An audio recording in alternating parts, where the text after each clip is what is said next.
高僧在10年间竟然收养了200多只老虎，本以为这是我佛慈悲的善举，没想到这些老虎最后却沦为了牟利的工具，上百只成年虎惨遭杀害，还有另外100多只每天在寺庙里被迫接客。这就是2016年震惊世界的泰国虎庙事件。眼前这名道貌岸然的僧人，表面上慈眉善面，背地里却干着不为人知的勾当。那么他又是如何一步步走向罪恶的深渊呢？这还得从僧人的一段传奇经历说起。当年僧人在国外留学回到泰国后，不久便患上了癌症。此时的僧人心如死灰，他放下红尘后皈依了佛门。可几个月之后，他身上的癌症竟然奇迹般消失了。僧人觉得是佛祖显灵，于是便在山上潜心吃斋念佛，本以为他的一生会就此平淡度过。可在1994年，他在山里发现了一只受伤的老虎，本着慈悲为怀的善念，他冒死将这只老虎带回了寺庙进行救治。随后僧人舍命救虎的事件就在当地传开了，附近的村民们把一些捡到的小老虎和受伤的老虎全都送到了寺庙。短短几年时间，寺庙的老虎已经变成了20多只，其中有5只还是在寺庙里出生的。众所周知，老虎是吃生肉的，可僧人却偏偏喂给他们一些猫粮和熟肉，甚至还教导老虎吃素，训练他们和牛羊成为朋友。显然这样的做法严重违背了自然的生存法则。僧人觉得只要让老虎养成吃素的习惯，长时间见不到血腥就会改变他们的天性。奇葩的是，寺庙的弟子们也很认同师父的观点，他们觉得只有这样才能避免老虎面临灭绝的处境。虽说僧人的想法有些离谱，但这时候他的初心还是好的。可随着寺庙的名气越来越大，原本名不见经传的地方瞬间成了旅游景点，每年仅是门票的收入就高达300万美元。而此时老虎的数量也已经翻了几倍，庞大的虎群数量吸引了来自全世界的游客。但其中一些人隐隐发觉到了不对，因为寺庙对外营业这么长时间，从未发生过一起老虎伤人事件。要知道，老虎毕竟不是家养的猫咪，怎么会一点野性也没有呢？面对网上的质疑，僧人对外宣称这些老虎是度化的，所以不会有攻击性。直到后面官方介入调查，才揭开了事情的真相。原来这些老虎是被打了镇静剂，而且长期受到僧人的虐待。更为气愤的是，他们还将老虎进行售卖和走私。在巨大利益的诱惑之下，僧人早已违背了自己的初心。最终在2016年，这名僧人得到了应有的处罚。这或许就是因果轮回。希望每个人都能爱护动物，共同维护我们赖以生存的家园。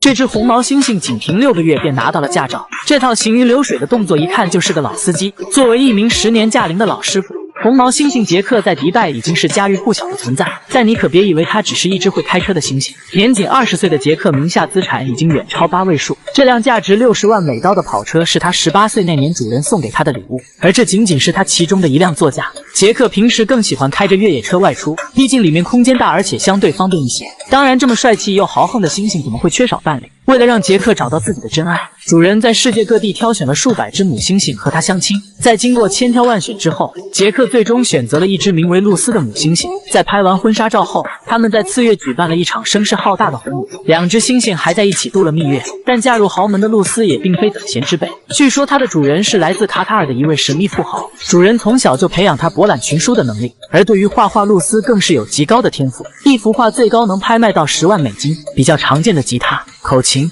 包括架子鼓，露丝都能进行简单的演奏，所以她是真正的豪门之星。早上天刚刚亮，杰克就驾驶着一辆观光车准备去动物园上班。从家里到上班地点大约需要40分钟的路程。凭借经验丰富的驾驶技术，杰克一般都是单手握盘。不过奉劝大家千万不要模仿，毕竟他还没有化成人形。在横穿这片沙滩后，杰克一个转向将车子行驶到路面上。在迪拜举办的多届猩猩赛车比赛中，杰克连续多年荣获车神的称号，所以这条走了千百回的路线对于杰克来说完全是轻松加愉快。他甚至可以一边开车一边欣赏沿途的风景。据说为了训练杰克的驾驶技术，主人不惜高价从国外请来了顶级的3名教练对他进行辅导。显然现在他已经完全领悟到了精髓。来到动物园的杰克开始进行日常的巡视，虽然每天都在园区里转圈圈，但他却丝毫感觉不到工作的乏味，因为这所私人动物园的拥有者恰好是杰克的主人。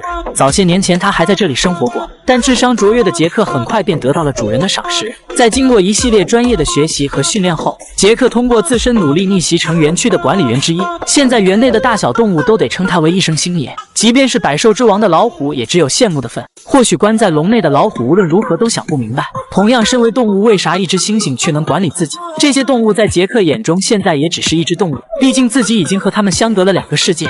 下班后，杰克会一人来到海边钓钓鱼，这样潇洒又自在的日子，看得小编我也是怀疑人生。要说懂得享受生活的，还得是来自豪门之星的露丝。每天上午8点，他会准时出现在健身房，而露丝最喜欢的运动是拳击。1个小时的减脂运动后，露丝会带上爱犬到公园去兜风。3岁时，她便已经掌握了驾驶技术，所以对于这种平坦的路面，她只需要1只手便能轻松驾驭。看这开车的样子，估计是同一个教练教出来的。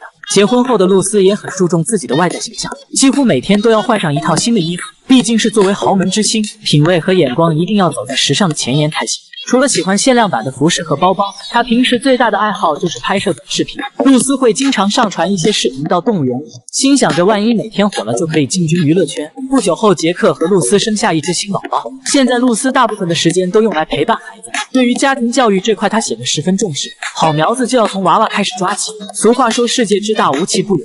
谁能想到猩猩的世界也会如此精彩呢？据说红毛猩猩是动物界智商的天花板，但这进化的的确有点快啊。对此你怎么看呢？小燕子居然成了海鲜市场的救星。这家商场内居住着数千只燕子，墙上到处挂满了它们筑好的巢穴。市场被燕子组团霸占，可商户们不但不反感，相反却攀比谁家的燕子窝更多。对于那些没有燕子筑巢的商户，平时也只有羡慕别人的份。如果哪家的小燕子破壳出生了，大家就会聚在一起围观。当顾客进入市场，耳边就会环绕着叽叽喳喳的叫声。这些漫天飞舞的燕群引得人们纷纷抬头观望。可千万别小瞧这些燕子，它们分工明确，并且每只都很勤劳。有的忙着给孩子喂食，有的则是在筑巢，还有的在站岗放哨。这么多燕子生活在商场内，难道就不会影响正常营业吗？商场的管理员却说了一番让人费解的话。他表示这些燕子才是让市场经营下去的关键。管理员带我们来到2楼，他指向一个拖把，原来燕子在拖把上筑了一个窝，里面是还没睁开眼睛的幼鸟。管理员说，像这种巢穴大家都会重点保护。一位商户告诉我们，昨天他刚救了1只落水的燕子，原来这只燕子还没有学会飞行，昨天第一次尝试飞出家门，可由于经验不足，还没飞多远就掉进了鱼缸里。幸好大叔及时发现，将它救了起来。担心小家伙被饿到，这位小哥还特意抓来苍蝇进行投喂。可为什么商户们对燕子如此宠爱呢？原来几年前这家海鲜市场人流量稀少，已经是濒临倒闭的状态。突然某天，一群燕子跑来市场里筑巢，结果出生在这里的燕子第2年又全部回来。自此燕群的数量开始不断增长。原本商户们并不喜欢这些吵闹的燕子，因为时不时天上总会掉下一坨鸟屎，大家每天都要清理几遍。但来到这里的顾客却很好奇，有人将视频上传到了网络，结果这家无人问津的海鲜市场瞬间就火爆了起来，而原本即将倒闭的市场也被救活了。商户们都觉得这是燕子带来了好运和财气。不仅如此，由于燕群们以蚊虫和苍蝇为主食，所以市场里几乎看不到它们的身影，因此商场也被连续几年评为卫生模范单位。燕子从此化身成海鲜市场的吉祥物，也成了这里独有的活招牌。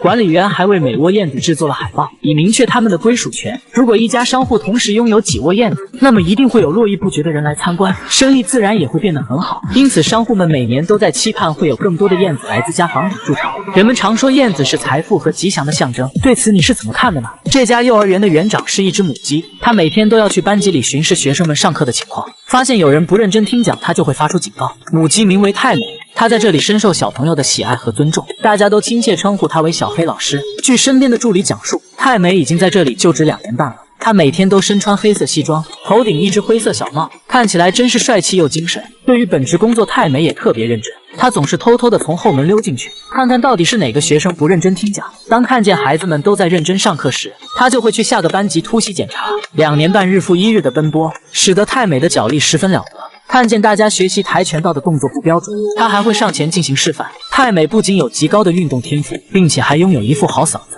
不信你们听听。